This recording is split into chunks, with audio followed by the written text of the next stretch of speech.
a suggestion, guys. Let's rename the game into Zapdos. What's up YouTube, my name is Meeklosh and welcome to my channel. I know that I told you guys in my previous videos that this game is all about scoring. Well, that is partially true, because this game is all about Zapdos. You literally win or lose most of the time because of that goddamn BIRB, you know? When it comes to the objectives though, the Ninja Turtle, aka Drednaw, is way more important than Rotom. In the current state of the game and the meta, to win the fight in the last 2 minutes in front of the Zapdos, to secure it, you know, and win the game, you need to have the level advantage. And that is achieved by taking as many Drednaws as possible. Of course, there are some other things that are important to know and do before the last 2 minutes, so if you want to know what those are, please stick with us until the end of the video. The game has been out for more than a month and people are figuring out more and more strategies and getting more and more information about the game, especially the hidden comeback mechanics in the game itself. And there are a lot of them. Thankfully, we are having access to that knowledge, and you know what they say, knowledge is power. For winning almost every game, it is very crucial to stick to our strategy every single game. Now, it is also important to say that most of the time people solo queue on the ladder, so sometimes it's really hard to pull off the strategy because, you know, random people that are joining the game are not listening or not understanding the game well. In that case, if you solo queue, my best advice to you would be to get a carry Pokemon and go top lane. Carry Pokemon can be Cinderace, Ninetales, Greninja is really good right now.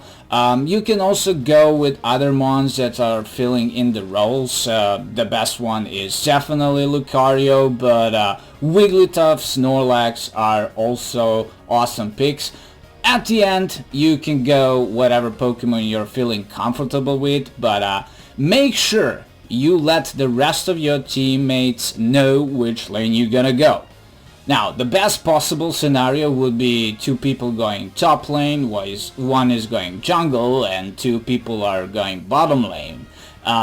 Players usually want to play jungle, so if you can't get it, go top. So that's when the timer hits 7 minutes mark, you rotate to the bottom lane and go for the Drednaw. And that way we are sure that at least 3 people are there to fight, most of your team basically, right? When you start a game, the first 3 minutes, focus mostly on farming EXP.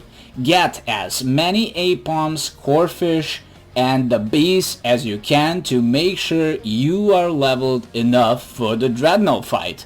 Of course, if you have a chance to take down a Pokemon or score, you can do that, but please don't force it too much and die for no reason.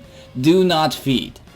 Now, when I come to the lane, I usually go for the middle Corphish or middle Audino if I end up going with the bottom lane and getting first, because I consider that a small advantage. You know, everybody having their stuff on their own side, but those Pokemon that are in the middle can give you a small advantage in the EXP battle. It is also important to mention that at 9 minutes, there's gonna be a spawn of an extra Corphish top left of your goal, or bottom left if you're in the bottom lane, which you should have in mind. Now at 8 minutes and 50 seconds, you should be prepared for the Waspy Queen and the Bee spawn. That minicamp is giving a lot of experience and points, so make sure you're fully healed up and ready to take as many as you can. There is potentially gonna be a mini team fight, so don't go too hard on the opposing teammates. Prioritize getting the bees. After they are cleared up, they're gonna respawn again around 7 minutes and 20 seconds, so keep that in mind. They usually, respawn after every minute or so. Timing is very crucial for this strategy. So here is a nice graphic that shows the spawn and respawn of every neutral Pokemon during a match. Credits goes to Cozy Gamer, who shared it on Reddit. Now we come to the first important part of the game. If you ever got the chance to watch the matches of high-ranked players, streamers, content creators playing in the team of 5 people, you probably were able to see that everyone at 7 minutes mark rotates to the bottom lane and goes for the Drednaw. This is why it is really important to focus on the EXP farm the first 3 minutes, because when the Ninja Turtle spawns, there's gonna be a team fight. You have to win and secure the first important objective. The first time I saw this strat, I was of course confused and asking myself, why would you ever give your opponent the chance to take the top lane and basically destroy your first goal? Well, let me tell you why. Scoring and destroying goals in the first part of the game does not matter at all. Drednaw is having way more value than that. It is giving a lot of experience points to your entire team, which will give you an advantage of 1, if not 2 levels over the opposing team. It gives you a shield and heals you up, so you are able to pressure the opponents after taking it and start literally snowballing the game from that point. So the rotation for the bottom lane should start either around 7 minutes and 30 seconds if the bottom lane is struggling and being pressured on, or after you clear up the second wave of the bees. That is going to be, like we said, at 7 minutes and 20 seconds. So you kinda have to assess the situation. Now, while rotating to the bottom lane and going towards the Drednaw, make sure you press the minus button for your minimap and use the right stick and the A button to ping the Drednaw part of the match. Of course, there's gonna be some teammates that won't listen to you, but hey, at least we tried. And if you can repeat the ping a few times, please do so. It is very important to say, hey team, look at the Drednaw. Drednaw is spawning. We need to take the Drednaw. Now, hopefully you do, and after taking the first Drednaw, you should either pressure their bottom goal or rotate to the top lane, depending on the situation. If you have the chance to crush their first goal on the bottom lane, that will be perfect, because it is giving you the slight advantage over your opponent for the next fight when you battle around the Ninja Turtle. After that, you can either rotate to the bottom lane if Rotom wasn't taken, yet to keep the snowball effect, or, everyone goes back to their lanes and keep on getting EXP. Farming EXP and farming neutral Pokemon recharges your Unite move after you get it, so that is really nice. Now we come to the next important, very important thing to know. There is absolutely no reason you should ever push and pressure their inner tier 2 goal. There are some hidden comeback mechanics in the game that makes your life harder, whether it be hidden mechanic that is giving players a lot of extra XP if they manage to take down an opposing player who had the advantage or one or more levels. Also short respawn times or the jumping pad that is available after 5 minutes of the game. The opposing team can literally respawn in a short period of time or jump from the pad to the inner goal and defending, so if you're not having Zapdos or Rotom, you barely can ever score inside the inner tier goal. And that is why you should never overextend that push. You should back off and go back to take objectives or take down neutral Pokemon to level up. Pushing the tier 2 goal just wastes your time for leveling up and gaining the advantage, because once again, scoring does not matter until the last 2 minutes. You should primarily focus on crushing their tier 1 goal, and that's that. If opponents are able to crush your top outer goal, that is not the worst thing that can happen. On the contrary, you are getting access to the 3 Audinos which will gonna spawn around your tier 2 top inner goal. Those Audinos are nice source of EXP that will help you out gaining some more levels, and they are also respawning every minute. This of course only applies for the top lane. Drednaw respawns every 2 minutes after a team takes it down, so keep that in mind and watch the minimap for the 30 seconds countdown on it at bottom, so you are prepared for it, fully healed up, and be there on time.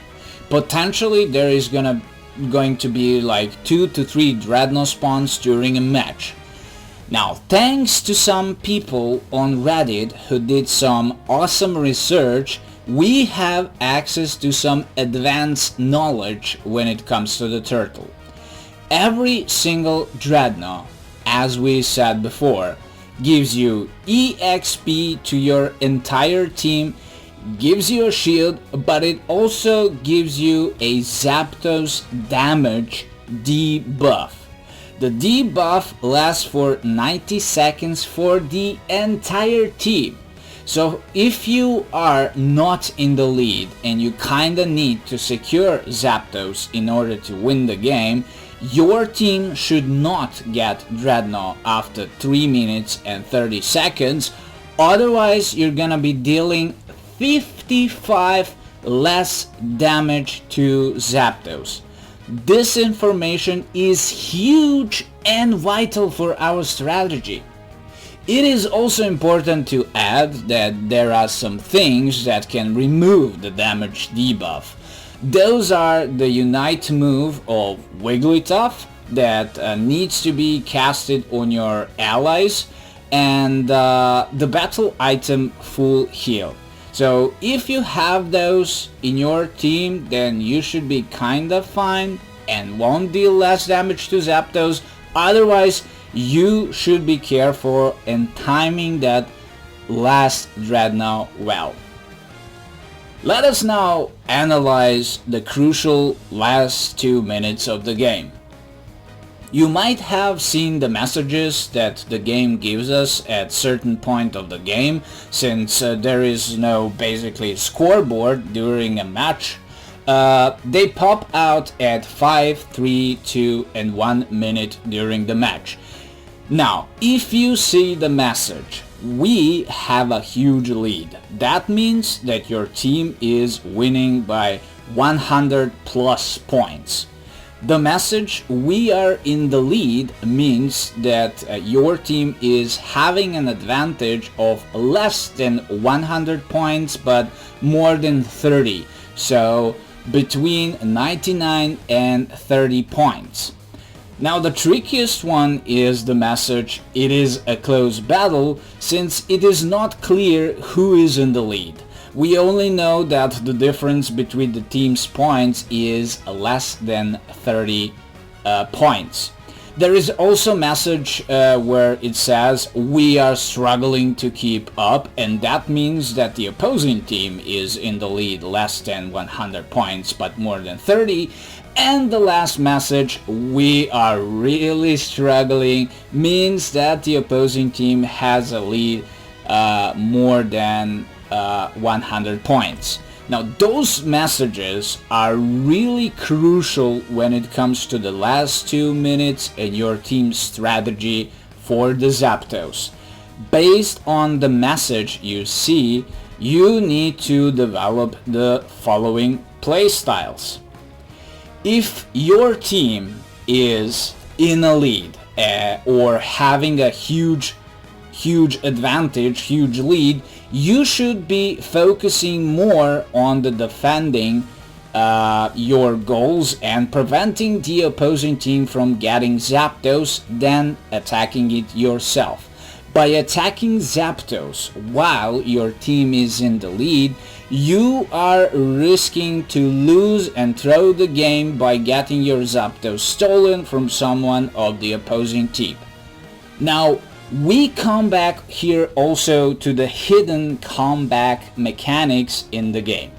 The team that is having a lead, and especially those players that are having a killing spree, so to say, will have to deal with a long, huge respawn time after they are being taken down the last 2 minutes.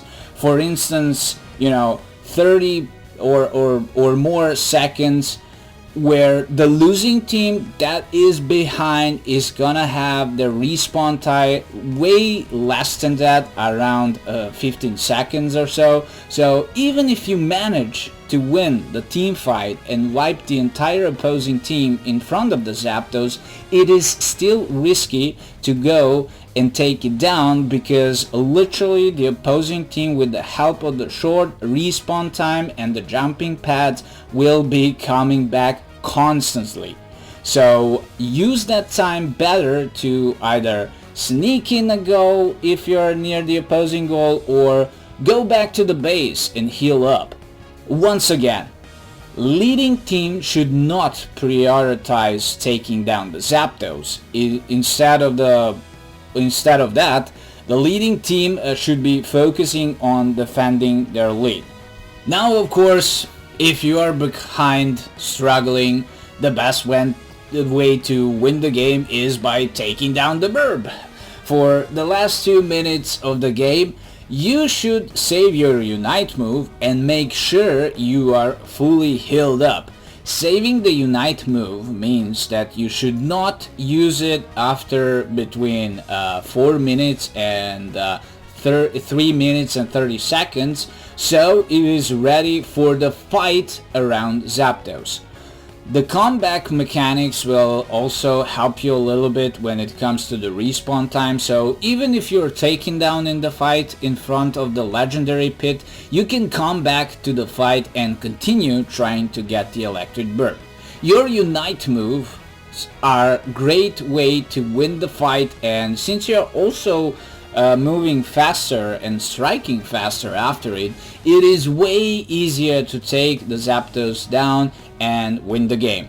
Zapdos gives you usually 50 points to hold and an insta score for a certain period of time, where every single point is doubled, meaning that after your team takes it down, you can dump potentially 500 points within the few seconds, and that is very, very powerful. Now, once again, keep in mind that if you are the team who is struggling and being behind, you should not take Drednaw after 3 minutes and 30 seconds.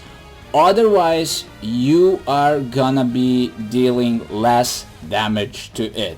55% to be exact. And that will be it for today's video. So if you appreciate the information you got, please make sure you hit that like button, subscribe to the channel, share the video. Until next time, happy gaming!